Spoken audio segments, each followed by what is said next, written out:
परमीना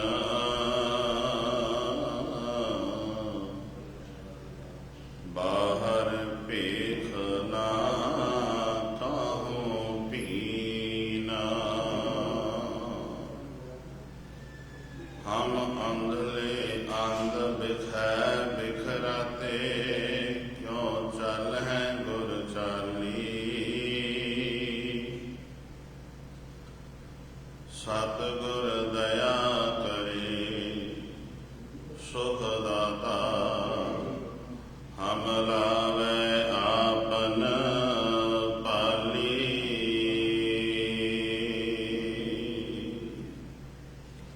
सतगुर दया करे सुख दाता हम लावे आपन पाली।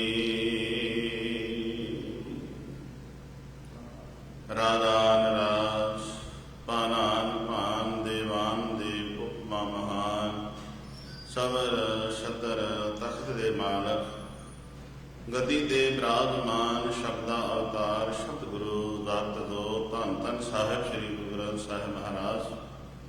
तिन्हां दे पावन हजूरी अंदर गुरु रूप साध संगत जे सानू तन करके आउण दा अवसर प्राप्त नहीं हो रहा, मन करके आइए, मन करके गुरु की बाणी नाल जुड़ जाइए। जिथे भी असी इस प्रोग्राम नूं घरां विच परिवारां विच बह करके सरवण कर रहे हैं, आओ मन करके जुड़ते हैं, लवाओ हाजरियां, बनाओ रसना नूं सफला, कोई भी रसना अवांझी ना रह जावे।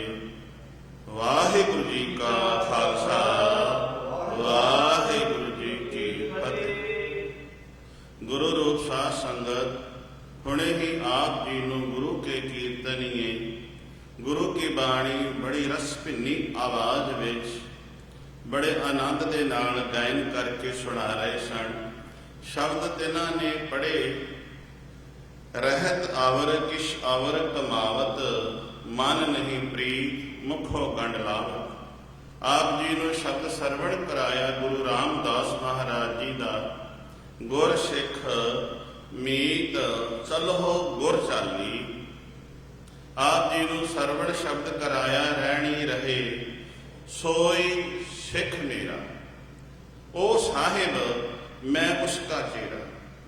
भाई जिहड़ा रहत विच रहिंदा वो मेरा साहिब है, मैं वहदा दास हाँ, मैं वहदा चेला, जिसनूं असीं रोज पढ़ी जा रहे हैं, रोज सुनी जा रहे हैं। वाह वाह गोबिंद सिंह आपे गुर चेला। पर गुरु आप किवें चेला हुंदा है? जिहड़ा रहत विच रहिंदा है, रहत बिना दर चोटां खावे।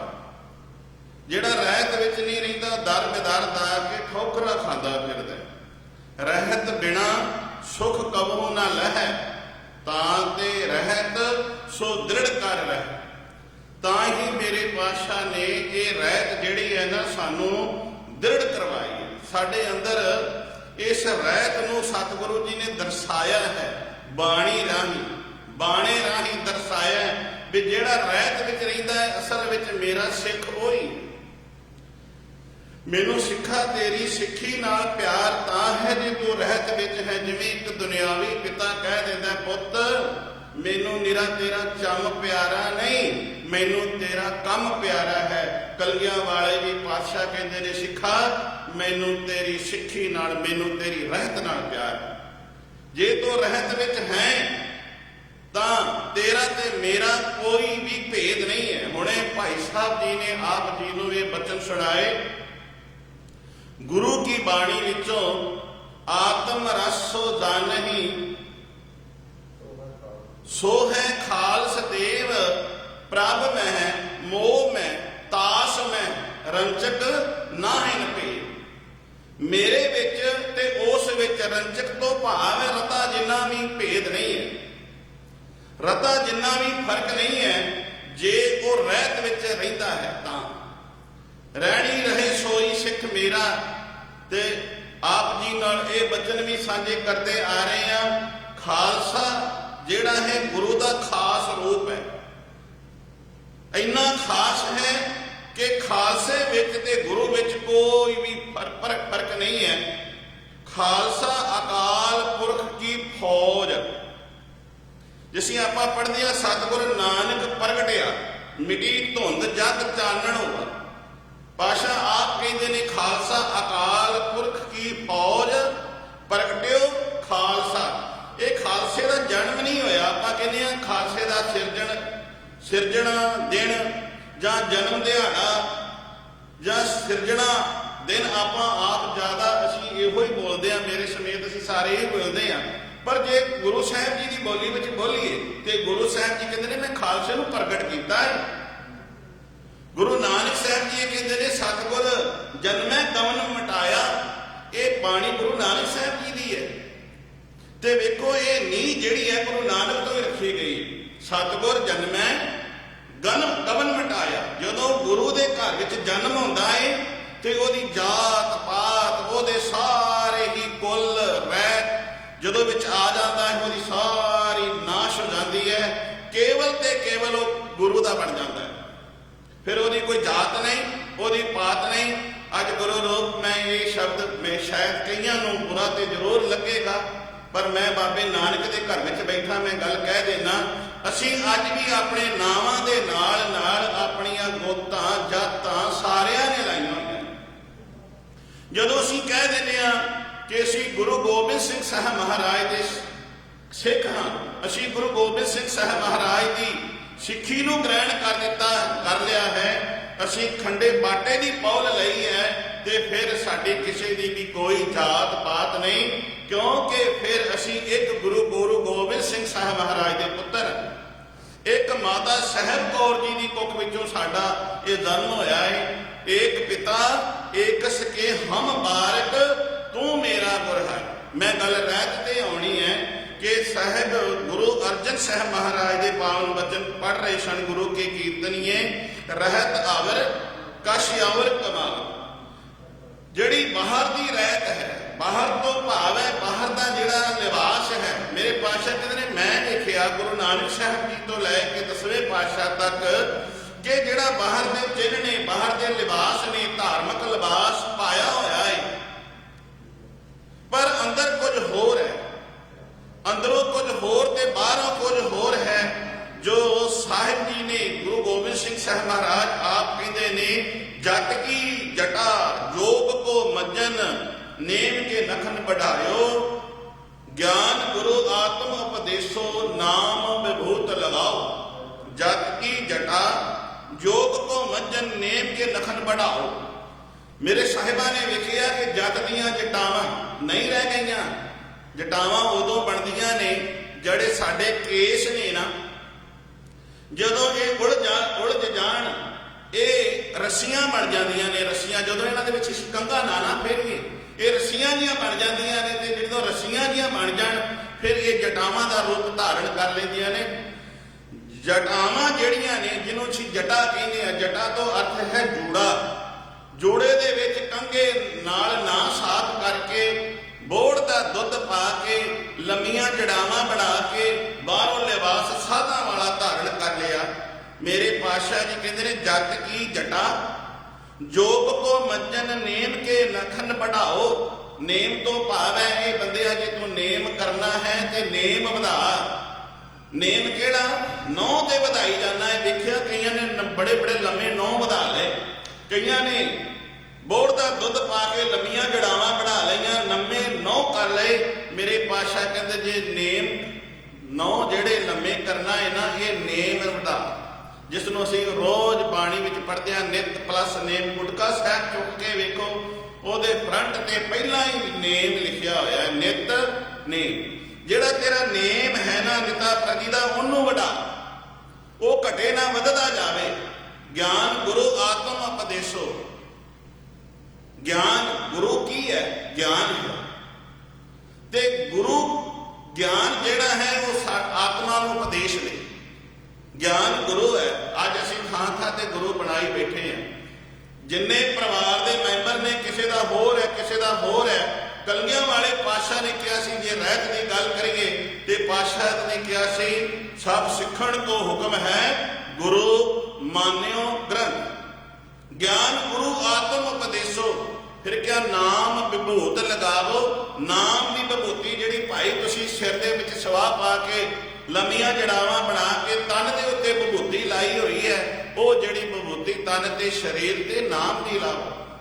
ਤੇ ਜਦੋਂ ਨਾਮ ਦੀ ਲਾਵੋਗੇ, ਗੁਰੂ ਘਰ ਵਿੱਚ ਤੁਸੀਂ ਪ੍ਰਵਾਣੀ ਲਾਓਗੇ। ਇੱਥੇ ਬਾਬਾ ਫਰੀਦ ਜੀ ਦੀ ਵੀ ਮੈਂ ਬਾਣੀ ਦੀ ਇੱਕ ਤੁਕ ਆਪ ਨਾਲ ਸਾਂਝੀ ਰੱਖਦਾ।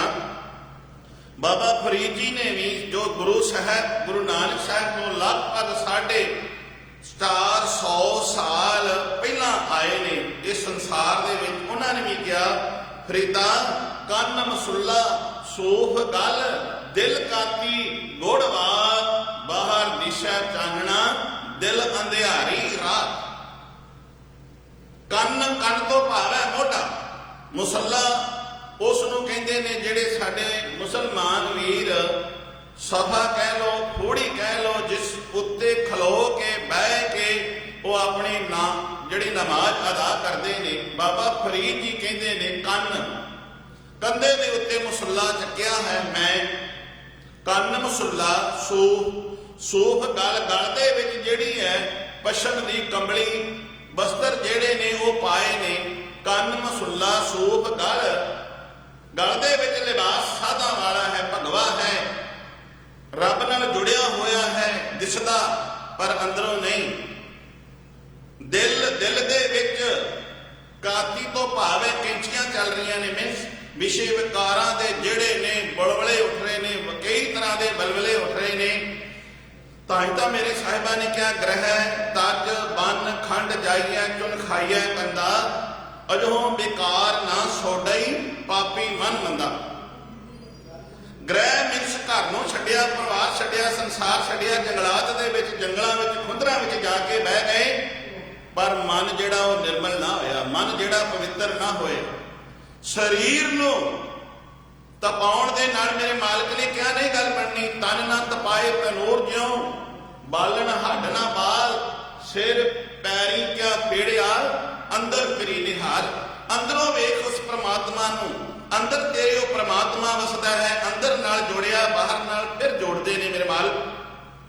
ਜੇ ਕੋਈ ਪੋਸ਼ਾਕ ਕਿਸੇ ਅਫੀਸਰ ਦੀ ਪਾ ਲਵੇ ਪਰ ਅੰਦਰੋਂ ਉਸ ਦੇ ਅੰਦਰ ਉਹ ਗੁਣ ਨਾ ਹੋਣ ਤੇ ਉਸ ਨੂੰ ਕਿਸੇ ਕੁਰਸੀ ਤੇ ਬਿਠਾ ਦਿੱਤਾ ਜਾਵੇ ਤੇ ਕੁਝ ਨਹੀਂ ਕਰ ਸਕਦਾ।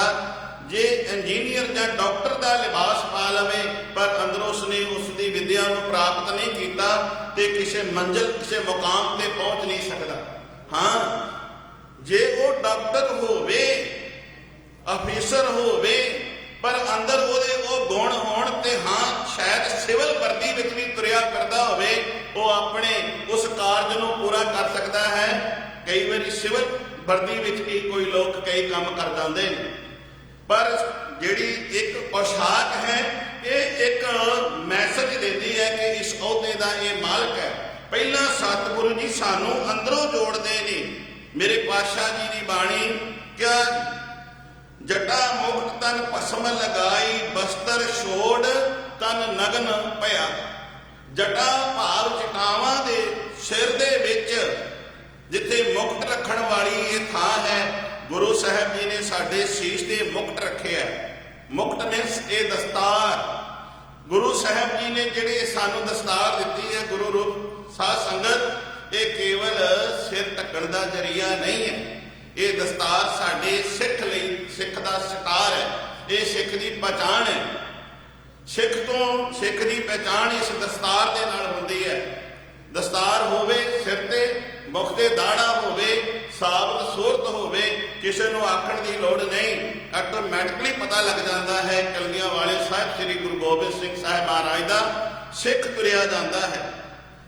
ਤੇ ਸਾਹਿਬ ਜੀ ਨੇ ਇਹ ਸਾਨੂੰ ਸਿੱਖੀਆਂ ਬਖਸ਼ਿਸ਼ ਤਾਂ ਕੀਤੀਆਂ ਨੇ, ਪਹਿਲਾਂ ਸਾਨੂੰ ਰਹਿਤ ਦ੍ਰਿੜ ਕਰਵਾਈ ਹੈ। ਰਹਿਤ ਦ੍ਰਿੜ ਕਰਵਾਉਣ ਵਾਸਤੇ ਹੁਣੇ ਆਪਾਂ ਸ਼ਬਦ ਸੁਣ ਰਹੇ ਸੀ, ਰਹਿਣੀ ਰਹੇ ਸੋਈ ਸਿੱਖ ਮੇਰਾ, ਉਹ ਸਾਹਿਬ ਮੈਂ ਉਸਕਾ ਚਿਹਰਾ। ਪਾਸ਼ਾ ਕਹਿੰਦੇ ਨੇ ਰਹਿਤ ਪਿਆਰੀ ਮੁਝ ਕੋ, ਮੈਨੂੰ ਸਿੱਖਾ ਤੇਰੀ ਰਹਿਤ ਪਿਆਰੀ ਹੈ। ਤੇ ਸਿੱਖ ਨੇ ਅੱਗੋਂ ਕਿਹਾ, ਪਾਸ਼ਾ ਰਹਿਤ ਤੇ ਇਹ ਰੱਖਣੀ ਬੜੀ ਔਖੀ ਹੈ, ਅੱਜ ਕਿਸੇ ਨੂੰ ਅੰਮ੍ਰਿਤ ਦੀ ਕਹੀਏ ਨਾ ਦਾਤ ਲਓ, ਅੰਮ੍ਰਿਤ ਛਕਣਾ ਬੜਾ ਔਖਾ ਹੈ। ਕਹਿੰਦੇ ਨੇ ਅੰਮ੍ਰਿਤ ਛਕ ਕੇ ਤੇ ਫਿਰ ਤੇ ਅਸੀਂ ਉਲਝਣ ਵਿੱਚ ਪੈ ਜਾਾਂਗੇ, ਅਸੀਂ ਤੇ ਕੁਝ ਕਰ ਹੀ ਨਹੀਂ ਸਕਦੇ। ਗੁਰੂ ਪਿਆਰਿਓ, ਗੁਰੂ ਕੀ ਬਾਣੀ ਕਹਿੰਦੀ ਹੈ ਇਹ ਅੰਮ੍ਰਿਤ ਤੈਨੂੰ ਉਲਝਣਾਂ ਵਿੱਚੋਂ ਕੱਢਦਾ ਹੈ। ਕਈ ਵਾਰੀ ਅਸੀਂ ਕਹਿੰਦੇ ਆ ਅੰਮ੍ਰਿਤ ਦੀ ਅਸੀਂ ਰੱਖਿਆ ਨਹੀਂ ਕਰ ਸਕਦੇ। ਅੰਮ੍ਰਿਤ ਦੀ ਰੱਖਿਆ ਅਸਾਂ ਨਹੀਂ ਕਰਨੀ, ਅੰਮ੍ਰਿਤ ਨੇ ਸਾਡੀ ਰੱਖਿਆ ਕਰਨੀ ਹੈ। ਅੰਮ੍ਰਿਤ ਟੁੱਟ ਜਾਏਗਾ, ਅੰਮ੍ਰਿਤ ਨਹੀਂ ਟੁੱਟਦਾ, ਅਸੀਂ ਅੰਮ੍ਰਿਤ ਨਾਲੋਂ ਟੁੱਟ ਜਾਂਦੇ ਆ। ਗੁਰੂ ਸਾਹਿਬ ਜੀ ਨੇ ਸਾਨੂੰ ਅੰਦਰੋਂ ਜਦੋਂ ਜੋੜਿਆ, ਅੰਦਰ ਜੋੜਨ ਦੇ ਲਈ ਸਤਿਗੁਰੂ ਜੀ ਨੇ ਸਾਨੂੰ ਬਾਣੀ ਨਾਲ ਜੋੜਿਆ। ਪਹਿਲਾਂ ਬਾਣੀ ਨਾਲ ਜੋੜਿਆ। ਬਾਣੀ ਨਾਲ ਜੁੜਾਂਗੇ ਤੇ ਫਿਰ ਅਸੀਂ ਬਾਣੀ ਨਾਲ ਜੁੜ ਸਕਦੇ ਆ। ਜੇ ਅਸੀਂ ਬਾਣੀ ਨਾਲ ਨਹੀਂ ਨਾ ਜੁੜੇ, ਗੁਰੂ ਰੂਪ ਸਾਧ ਸੰਗਤ, ਅਸੀਂ ਬਾਣੀ ਨਾਲ ਵੀ ਨਹੀਂ ਜੁੜ ਸਕਦੇ। ਜਦੋਂ ਸਿੱਖ ਅੰਮ੍ਰਿਤ ਵੇਲਾ ਹੁੰਦਾ ਹੈ, ਜਿਸ ਨੂੰ ਅਸੀਂ ਸ਼ਖਸੀ ਰਹਿਣੀ ਕਹਿੰਦੇ ਆ, ਸਾਨੂੰ ਸਤਿਗੁਰੂ ਜੀ ਦਾ ਹੁਕਮ ਹੈ ਅੰਮ੍ਰਿਤ ਵੇਲਾ ਸੱਚ ਨਾਉ ਵਡਿਆਈ ਵਿਚਾਰ। ਜਦੋਂ ਉਸ ਪ੍ਰਮਾਤਮਾ ਦੀ ਤੂੰ ਵਡਿਆਈ ਕਰਨੀ ਹੈ ਤੇ ਵਿਚਾਰ ਨਾਲ ਕਰ, ਤੇ ਜਦੋਂ ਵਿਚਾਰ ਨਾਲ ਕਰੇਗਾ ਤੇ ਫਿਰ ਤੇਰੇ ਅੰਦਰ ਆਤਮਾ ਦੀ ਰਹਿਤ ਆਟੋਮੈਟਿਕਲੀ ਬਣ ਜਾਣੀ ਹੈ। ਨਹੀਂ ਤਾਂ ਬਾਬਾ ਫਰੀਦ ਜੀ ਕਹਿੰਦੇ ਨੇ, ਬੜੇ ਅਸੀਂ ਵੇਖੇ ਨੇ, ਬਾਬਾ ਫਰੀਦ ਜੀ ਵੀ ਕਹਿੰਦੇ ਨੇ, ਕੰਨ ਮਸੁੱਲਾ ਸੂਫ ਗਲ ਦਿਲ ਕਾਤੀ, ਦਿਲ ਦੇ ਵਿੱਚ ਵਿਕਾਰਾਂ ਦੀਆਂ ਕੈਂਚੀਆਂ ਚੱਲ ਰਹੀਆਂ ਨੇ। ਗੁੜ ਮਿੱਠਾ ਵਾਤ ਮੂੰਹ ਜਿਹੜੇ ਬੋਲ ਜਿਹੜੇ ਬੜੇ ਮਿੱਠੇ ਬੋਲੇ ਜਾ ਰਹੇ ਨੇ, ਪਰ ਅੰਦਰ ਕੁਝ ਨਹੀਂ ਹੈ। ਦਿਲ ਕਾਤੀ ਗੁੜਵਾਤ ਬਾਹਰ ਦਿਸ਼ਾ ਚਾਨਣਾ, ਦਿਲ ਅੰਧਿਆਰੀ ਰਾਤ। ਪਰ ਗੁਰੂ ਪਿਆਰਿਓ, ਜੇ ਬਾਹਰ ਚਾਨਣਾ ਹੋਵੇ, ਘਰ ਦੇ ਬਾਹਰ ਵਾਰ ਲੜੀਆਂ ਲਾਈਆਂ ਹੋਣ, ਪ੍ਰਕਾਸ਼ ਕੀਤਾ ਹੋਵੇ, ਪਰ ਅੰਦਰ ਹਨੇਰਾ ਹੋਵੇ, ਤੇ ਸਿਆਣਾ ਕਹੇਗਾ ਵੀ ਅੰਦਰ ਹਨੇਰਾ ਤੇ ਬਾਹਰ ਚਾਨਣੇ ਦਾ ਕੀ ਲਾਭ ਹੈ। ਇੱਕ ਮੌਕਿਆ ਬਾਹਰ ਭਾਵੇਂ ਚਾਨਣਾ ਨਾ ਹੋਵੇ, ਅੰਦਰ ਚਾਨਣਾ ਹੋਣਾ ਜ਼ਰੂਰ ਹੈ। ਅੰਦਰ ਦੇ ਚਾਨਣੇ ਦੀ ਲੋੜ ਹੈ। ਮੇਰੇ ਸਾਹਿਬ ਜੀ ਸਾਨੂੰ ਅੰਦਰ ਦਾ ਚਾਨਣਾ ਬਖਸ਼ਦੇ ਨੇ। ਬਈ ਤੇਰੇ ਅੰਦਰ ਚਾਨਣਾ ਹੋਵੇ, ਬਾਹਰ ਚਾਨਣੇ ਦੀ ਲੋੜ ਤਾਂ ਹੈ ਜੇ ਤੇਰੇ ਅੰਦਰ ਚਾਨਣਾ ਹੋਵੇ। ਤੇ ਜਿਨ੍ਹਾਂ ਦੇ ਗੁਰੂ ਪਿਆਰਿਓ ਅੰਦਰ ਚਾਨਣਾ ਹੈ ਨਾ, ਆਪਾਂ ਇੱਕ ਮੈਂ ਨਿੱਕਾ ਜਿਹਾ ਪ੍ਰਕਰਨ ਆਪ ਨਾਲ ਸਾਂਝਾ ਕੀਤਾ ਸੀ ਕੱਲ, ਭਾਈ ਤਾਰੂ ਸਿੰਘ ਦਾ, ਜਿਨ੍ਹਾਂ ਦੇ ਅੰਦਰ ਚਾਨਣਾ ਹੈ। ਜੇ ਆਪਾਂ ਵੇਖੀਏ ਚਰਖੜੀਆਂ ਤੇ ਚੜੇ ਭਾਈ ਸ਼ੋਭੇਕ ਸਿੰਘ, ਤਿਨਾਂ ਦੇ ਪੁੱਤਰ ਸ਼ਾਹਬਾਜ਼ ਸਿੰਘ, ਜਦੋਂ ਅਸੀਂ ਚਰਖੜੀ ਦੀ ਗੱਲ ਕਰਦੇ ਆ ਨਾ, ਜਦੋਂ ਅਸੀਂ ਇਸ ਅਰਦਾਸ ਦੇ ਵਿੱਚ ਇਹ ਸ਼ਬਦ ਵਰਤਦੇ ਆ ਨਾ, ਮੈਂ ਕਹਿੰਦਾ ਜਦੋਂ ਇਹ ਸ਼ਬਦ ਵਰਤੀਏ ਤੇ ਉਸ ਵੇਲੇ ਭਾਈ ਸ਼ੋਭੇਕ ਸਿੰਘ ਸ਼ਾਹਬਾਜ਼ ਸਿੰਘ ਵੱਲੇ ਧਿਆਨ ਚਲੇ ਜਾਵੇ ਵੀ ਭਾਈ ਸਾਹਿਬ ਜੀ ਤੁਸੀਂ ਕਿਵੇਂ ਚਰਖੜੀ ਤੇ ਚੜ ਗਏ ਹੋਵੋਗੇ। ਭਾਈ ਸ਼ੋਭੇਕ ਸਿੰਘ ਜਿਹੜਾ ਹੈ ਉਸ ਸਮੇਂ ਦੀ ਹਕੂਮਤ ਦੇ ਨਾਲ ਮਿਲਿਆ ਹੋਇਆ, ਜਿਹਨੂੰ ਅਸੀਂ ਮਿਲ ਵਰਤਣੀਆਂ ਸਿੱਖ ਕਹਿੰਦੇ ਆ। ਮਿਲ ਵਰਤਣੀਆਂ ਇਵੇਂ ਸੀ ਭਾਈ ਸ਼ੋਭੇਕ ਸਿੰਘ ਕਿ ਉਹ ਕਿੱਤੇ ਦਾ ਠੇਕੇਦਾਰ ਸੀ। ਸਰਕਾਰੀ ਕਾਰ ਵਿਹਾਰ ਵਿੱਚ ਉਹ ਹੱਥ ਵਟਾਉਂਦਾ ਸੀ। ਸਰਕਾਰੀ ਕਾਰ ਵਿਹਾਰ ਵਿੱਚ ਹੱਥ ਵਟਾਉਣ ਕਰਕੇ ਉਸ ਨੂੰ ਮਿਲ ਵਰਤਣੀਆਂ ਵੀ ਸਿੱਖ ਆਖਿਆ ਗਿਆ। ਪਰ ਉਹ ਮਿਲ ਵਰਤਣੀਆਂ ਜਿਹੜਾ ਸਿੱਖ ਹੈ, ਉਹ ਗੁਰੂ ਕੇ ਸਿੱਖਾਂ ਦਾ ਬੜਾ ਹੀ ਸਤਿਕਾਰ ਕਰਦਾ ਸੀ। ਜੇ ਸਮੇਂ ਦੀ ਹਕੂਮਤ ਵਿੱਚ ਉਸ ਦਾ ਮਾਣ ਸਤਿਕਾਰ ਸੀ ਤੇ ਗੁਰੂ ਕੇ ਸਿੱਖਾਂ ਦੇ ਵਿੱਚ ਵੀ ਉਸ ਦਾ ਮਾਣ ਸਤਿਕਾਰ ਸੀ। ਸਮਾਂ ਚੱਲਦਾ ਗਿਆ, ਭਾਈ ਤਾਰੂ ਸਿੰਘ ਦੀ ਜਦੋਂ ਖੋਪੜੀ ਲੈ ਗਏ, ਸਮਾਂ ਚੱਲਦਾ ਗਿਆ, ਸਿੱਖਾਂ ਦੇ ਉੱਤੇ ਬਹੁਤ ਤਸ਼ੱਦਦ ਕੀਤਾ ਜਾ ਰਿਹਾ ਸੀ। ਸਮੇਂ ਦੀ ਸਰਕਾਰ ਵੱਲੋਂ ਜ਼ਕਰੀਆ ਖਾਨ ਨੂੰ ਹੁਕਮ ਹੋਇਆ ਕਿ ਹੁਣ ਸਿੱਖਾਂ ਦੇ ਨਾਲ ਕੋਈ ਵੱਖਰਾ ਵਤੀਰਾ ਵਰਤਿਆ ਜਾਵੇ, ਇਸ ਦੇ ਵਿੱਚ ਕੋਈ ਪਰਿਵਰਤਨ ਲਿਆਂਦਾ ਜਾਵੇ। ਤੇ ਪਰਿਵਰਤਨ ਲਿਆਉਣ ਵਾਸਤੇ ਇਹਨਾਂ ਨੇ ਕਦਮ ਚੁੱਕਿਆ ਕਿ ਲਾਲਚ ਦਿੱਤਾ ਜਾਵੇ। ਲਾਲਚ ਕਿਹੜਾ? ਨਵਾਬੀਆਂ ਦਾ। ਲਾਲਚ ਵਾਸਤੇ ਸ਼ੋਭੇਕ ਸਿੰਘ ਨੂੰ ਚੁਣਿਆ ਗਿਆ। ਭਾਈ ਸ਼ੋਭੇਕ ਸਿੰਘ ਨੂੰ ਕਿਹਾ ਜ਼ਕਰੀਆ ਖਾਨ ਨੇ ਕਿ ਤੁਸੀਂ ਸਿੱਖਾਂ ਨੂੰ ਤਿਆਰ ਕਰੋ, ਕਿਉਂਕਿ ਉਹਨਾਂ ਨੂੰ ਪਤਾ ਸੀ ਕਿ ਜਿਹੜਾ ਰਹਿਤ ਵਿੱਚ ਗੁਰੂ ਕਾ ਸਿੱਖ ਹੈ ਨਾ, ਉਹ ਕਦੀ ਵੀ ਕਿਸੇ ਲਾਲਚ ਵਿੱਚ ਨਹੀਂ ਆਉਂਦਾ। ਮੇਰੇ ਪਾਤਸ਼ਾਹ ਦੀ ਬਾਣੀ ਜਿਹੜਾ ਰੋਜ਼ ਪੜ੍ਹਦਾ ਨਾ, ਲਾਲਚ ਲਾਗਾ ਜਨਮ ਗਵਾਇਆ, ਮਾਇਆ ਭਰਮ ਭੁਲਾਏਗਾ, ਕਿਆ ਧਨ ਜੋਬਨ ਕਾ ਗਰਭ ਨਾ ਕੀਜੈ, ਕਾਗਦ ਜਿਉਂ ਗਲ ਜਾਏਗਾ। ਸਿੱਖ ਕਦੇ ਲਾਲਚੀ ਨਹੀਂ ਹੁੰਦਾ। ਇਹਨਾਂ ਨੇ ਭਾਈ ਸ਼ਵੇਕ ਸਿੰਘ ਨੂੰ ਜ਼ਕਰੀਆ ਖਾਨ ਨੇ ਚੁਣਿਆ ਤੇ ਕਿਹਾ ਤੁਸੀਂ ਇਸ ਨਵਾਬੀ ਜਿਹੜੀ ਹੈ ਨਾ, ਇਸ ਨਵਾਬੀ ਨੂੰ ਸਿੱਖਾਂ ਤੱਕ ਪਹੁੰਚਾਓ, ਕਿਉਂਕਿ ਸਮੇਂ ਦੀ ਹਕੂਮਤ ਦਾ ਸਾਨੂੰ ਇਹ ਮੈਸੇਜ ਆਇਆ ਹੈ ਕਿ ਕੁਝ ਪਰਿਵਰਤਨ ਲਿਆਂਦਾ ਜਾਵੇ। ਜਦੋਂ ਨਵਾਬੀ ਜਿਹੜੀ ਹੈ ਨਾ ਉਹ ਸਿੱਖਾਂ ਤੱਕ ਪਹੁੰਚਾਉਣ ਵਾਸਤੇ ਭਾਈ ਸ਼ਵੇਕ ਸਿੰਘ ਨੂੰ ਚੁਣਿਆ। ਭਾਈ ਸ਼ਵੇਕ ਸਿੰਘ ਦੀ ਨਵਾਬੀ ਲੈ ਕੇ ਜੋ ਦੀਪਾਲਪੁਰ ਹੈ, ਕੰਗਣਵਾਲ ਹੈ ਅਤੇ ਝਬਾਲ ਦਾ ਇਲਾਕਾ ਹੈ, ਇਸ ਇਲਾਕੇ ਦੀ ਜਿਹੜੀ ਨਵਾਬੀ ਹੈ ਨਾ, ਘੱਟ ਤੋਂ ਘੱਟ ਉਸ ਵੇਲੇ 1 ਲੱਖ ਆਮਦਨ ਦੀ ਸੀ। ਇਸ ਦਾ ਪਟਾ ਬਣਾ ਕੇ ਜਦੋਂ ਖਿੱਲਤ ਲੈ ਕੇ ਭਾਈ ਸ਼ਵੇਕ ਸਿੰਘ ਜੀ ਪਹੁੰਚੇ, ਕਹਿਣ ਲੱਗੇ ਸਿੱਖ ਇਹ ਮਿਲ ਵਿਰਤਣੀਆਂ ਹੈ, ਪਹਿਲਾਂ ਤੇ ਇਸ ਨੂੰ ਤਨਖਾਹ ਲਾਈ ਗਈ। ਫਿਰ ਭਾਈ ਸਾਹਿਬ ਨੇ ਬੇਨਤੀ ਕੀਤੀ ਮੈਂ ਕੁਝ ਆਪ ਜੀ ਨਾਲ ਬਦਲ ਕਰਨਾ ਚਾਹੁੰਦਾ ਵਾਂ। ਉਹਨਾਂ ਵਿੱਚ ਉਸ ਸਮੇਂ ਜਿਹੜੇ ਸਿੱਖ ਸਨ, ਦੀਵਾਨ ਭਾਈ ਦਰਬਾਰਾ ਸਿੰਘ ਜੀ, ਬੁੱਢਾ ਸਿੰਘ ਢੇਸੀਆਂ, ਜੱਸਾ ਸਿੰਘ, ਬਰਾਜ ਸਿੰਘ, ਕਰਮ ਸਿੰਘ, ਗਰਜਾ ਸਿੰਘ ਆਦਿ ਸ਼ਾਮਲ ਸਨ। ਜਦੋਂ ਇਹ ਬਚਨ ਕੀਤੇ ਕਿ ਇਹ ਜਿਹੜੀ ਨਵਾਬੀ ਹੈ ਆਪ ਪ੍ਰਵਾਨ ਕਰੋ, ਇਹ ਸਾਰੇ ਸਿੱਖ ਕਹਿਣ ਲੱਗੇ ਗੁਰੂ ਸਾਹਿਬ ਜੀ ਨੇ ਸਾਨੂੰ ਇਸ ਨਵਾਬੀ ਤੋਂ ਅਸੀਂ ਕੀ ਲੈਣਾ ਹੈ? ਗੁਰੂ ਸਾਹਿਬ ਜੀ ਨੇ ਤੇ ਸਾਨੂੰ ਪਾਤਸ਼ਾਹੀਆਂ ਬਖਸ਼ੀਆਂ ਨੇ। ਹਮਕੋ ਸਤਿਗੁਰ ਬਚਨ ਪਾਤਸ਼ਾਹੀ, ਹਮਕੋ ਜਾਪਤ ਢਿਗ ਸੋ ਆਹੀ। ਸਾਨੂੰ ਇਉਂ ਲੱਗਦਾ ਹੈ ਉਹ ਬਾਦਸ਼ਾਹੀ ਹੁਣ ਸਾਡੇ ਨੇੜੇ ਆਉਣ ਵਾਲੀ ਹੈ, ਸਾਨੂੰ ਪ੍ਰਾਪਤ ਹੋਣ ਵਾਲੀ ਹੈ। ਪਾਤਸ਼ਾਹੀ ਛੋੜ ਕਿਆ ਲਹਿ ਨਵਾਬੀ, ਅਸੀਂ ਬਾਦਸ਼ਾਹੀ ਛੱਡ ਕੇ, ਪਾਤਸ਼ਾਹੀਆਂ ਛੱਡ ਕੇ ਨਵਾਬੀਆਂ ਕਿਉਂ ਗ੍ਰਹਿਣ ਕਰੀਏ? ਇਹ ਨਵਾਬੀਆਂ ਨੂੰ ਕਿਉਂ ਲਈਏ? ਇਨਕਾਰ ਕਰ ਦਿੱਤਾ। ਸ਼ਵੇਕ ਸਿੰਘ ਨੇ ਬੜੇ ਹੀ ਫਿਰ ਪਿਆਰ ਨਾਲ, ਸਤਿਕਾਰ ਦੇ ਨਾਲ ਬੇਨਤੀ ਕੀਤੀ, ਗੁਰੂ ਖਾਲਸਾ ਜੀ ਇਹ ਨਵਾਬੀ ਪ੍ਰਵਾਨ ਕਰ ਲਓ। ਜਦੋਂ ਇਹ ਪ੍ਰਵਾਨ ਦੀ ਗੱਲ ਆਈ ਤਾਂ ਫਿਰ ਬੇਨਤੀਆਂ ਪ੍ਰਵਾਨ ਕਰਦਿਆਂ ਹੋਇਆਂ ਸਿੱਖ ਆਪਣੇ ਅੰਦਰ ਮਤਾ ਕਰਕੇ ਕਿਹਾ ਇਹ ਨਵਾਬੀ ਭਾਈ ਕਪੂਰ ਸਿੰਘ ਨੂੰ ਦੇ ਦਿੱਤੀ ਜਾਵੇ।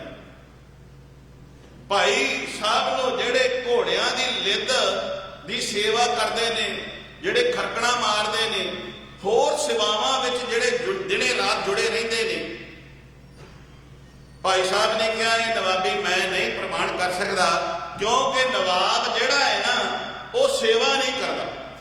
ਨਵਾਬਾਂ ਦੇ ਕੋਲੋਂ ਸੇਵਾ ਨਹੀਂ ਹੁੰਦੀ।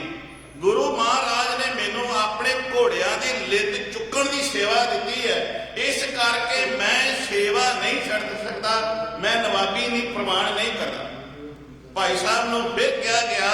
ਭਾਈ ਸਾਹਿਬ ਨੇ ਆਖਿਆ ਹਾਂ ਇੱਕ ਗੱਲ ਹੈ ਖਾਲਸਾ ਜੀ, ਮੈਂ ਆਪ ਜੀ ਦਾ ਹੁਕਮ ਅਦੁੱਲੀ ਨਹੀਂ ਕਰਦਾ, ਆਪ ਦੇ ਹੁਕਮ ਦੀ ਉਲੰਘਣਾ ਨਹੀਂ ਕਰਦਾ, ਪਰ ਇੱਕ ਮੇਰੀ ਬੇਨਤੀ ਹੈ ਕਿ ਮੈਨੂੰ ਜੇ ਨਵਾਬੀ ਦੇਣੀ ਹੈ ਤੇ ਮੈਂ ਖਾਲਸਾ ਜੀ ਘੋੜਿਆਂ ਦੀ ਲਿੱਦ ਆਪ ਚੁੱਕਾਂ।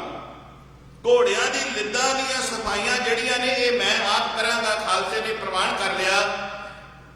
ਨਵਾਬ ਕਪੂਰ ਸਿੰਘ ਨੂੰ ਨਵਾਬੀ ਮਿਲ ਗਈ। ਨਵਾਬੀ ਕਿਵੇਂ ਮਿਲੀ?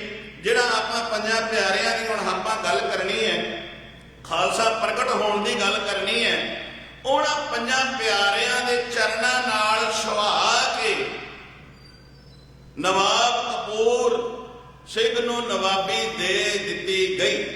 ਹੁਣ ਨਵਾਬ ਕਪੂਰ ਸਿੰਘ ਜਦੋਂ ਨਵਾਬੀ ਨੂੰ ਗ੍ਰਹਿਣ ਕਰ ਲੈਂਦਾ ਤੇ ਇਹ ਨਹੀਂ ਗੁਰੂ ਰੂਪ ਸਾਧ ਸੰਗਤ ਸੇਵਾ ਨਹੀਂ ਛੱਡਦਾ, ਉਹ ਸਿਮਰਨ ਨਹੀਂ ਛੱਡਦੇ, ਉਹ ਸੇਵਾ ਤੇ ਸਿਮਰਨ ਦੇ ਵਿੱਚ ਦਿਨੇ ਰਾਤ ਉਸੇ ਤਰ੍ਹਾਂ ਜੁੜੇ ਰਹਿੰਦੇ ਨੇ। ਜੋ ਮੈਂ ਪ੍ਰਕਰਣ ਆਪ ਜੀ ਨਾਲ ਸਾਂਝਾ ਕਰ ਰਿਹਾ ਸਾਂ, ਰਹਿਤ ਆਵਰ ਕਿਛ ਆਵਰ ਕਮਾਵਤ, ਮਨ ਨਹੀਂ ਪ੍ਰੀਤ ਮੁਖੋਂ ਗੰਢ ਲਾਵਤ। ਅੱਜ ਤਾਂ ਅਸੀਂ ਵੇਖੀਏ ਕਿ ਮਨ ਵਿੱਚ ਪ੍ਰੀਤ ਨਹੀਂ ਹੈ।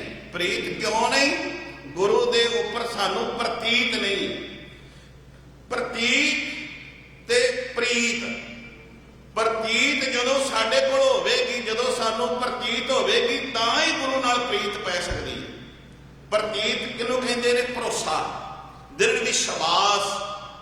ਤੇ ਜਿਨ੍ਹਾਂ ਦਾ ਭਰੋਸਾ ਹੈ, ਜਿਨ੍ਹਾਂ ਦੇ ਆਪਣੇ ਗੁਰੂ ਉੱਤੇ ਪ੍ਰਤੀਤ ਹੈ, ਉਹਨਾਂ ਦੀ ਪ੍ਰੀਤ ਹੈ। ਤੇ ਜਿਨ੍ਹਾਂ ਦੀ ਪ੍ਰੀਤ ਗੁਰੂ ਚਰਨਾਂ ਨਾਲ ਜੁੜ ਗਈ, ਉਹਨਾਂ ਦੇ ਕਦੀ ਉੱਤੇ ਕੋਈ ਦੁੱਖ ਆ ਨਹੀਂ ਸਕਦਾ।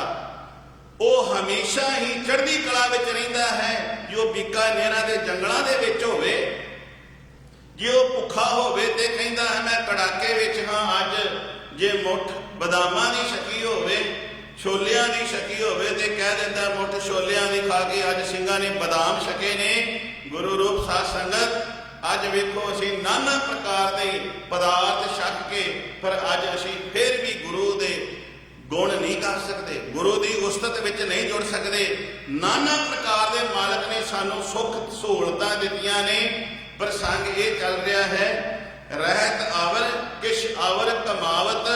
ਬਾਹਰੋਂ ਜਿਹੜਾ ਹੈ ਅਸੀਂ ਬੜੇ ਜੁੜੇ ਹੋਏ ਦਿਸਦੇ ਆ, ਪਰ ਅੰਦਰੋਂ ਕਿੰਨੇ ਕੁ ਜੁੜੇ ਆ ਇਹ ਅਸੀਂ ਆਪ ਧਿਆਨ ਮਾਰਨਾ ਹੈ। ਅੰਦਰੋਂ ਜੁੜਨ ਵਾਸਤੇ ਗੁਰੂ ਨਾਨਕ ਸਾਹਿਬ ਤੋਂ ਲੈ ਕੇ 10ਵੇਂ ਪਾਤਸ਼ਾਹ ਤੱਕ ਇਹ 1430 ਅੰਗ ਜਿਹੜੇ ਗੁਰੂ ਕੀ ਬਾਣੀ ਹੈ ਇਹ ਸਾਨੂੰ ਮਿਲੀ ਹੈ। ਅਸੀਂ ਅੰਦਰੋਂ ਤਾਂ ਜੁੜ ਸਕਦੇ ਹਾਂ ਜੇ ਅਸੀਂ ਗੁਰੂ ਕੀ ਬਾਣੀ ਨੂੰ ਪੜਾਂਗੇ ਤੇ ਪੜ੍ਹ ਕੇ ਇਸ ਨੂੰ ਵਿਚਾਰਾਂਗੇ, ਵਿਚਾਰ ਕੇ ਉਹਦੇ ਉੱਤੇ ਅਮਲ ਕਰਾਂਗੇ ਤੇ ਫਿਰ ਅੰਦਰੋਂ ਜੁੜ ਕੇ ਅਸੀਂ ਬਾਹਰੋਂ ਵੀ ਜੁੜੇ ਹੋਏ ਹੋ ਸਕਦੇ ਹਾਂ। ਪਹਿਲਾਂ ਅਸੀਂ ਬਾਣੀ ਨਾਲ ਜੁੜਨਾ ਹੈ, ਫਿਰ ਅਸੀਂ ਬਾਣੇ ਨਾਲ ਜੁੜਨਾ ਹੈ। ਇੰਨੇ ਕੋ ਬਚਨ ਕਹਿੰਦਿਆਂ ਹੋਇਆਂ ਮੈਂ ਆਪਣੇ ਸ਼ਬਦਾਂ ਨੂੰ ਵਿਰਾਮ ਦੇਣਾ।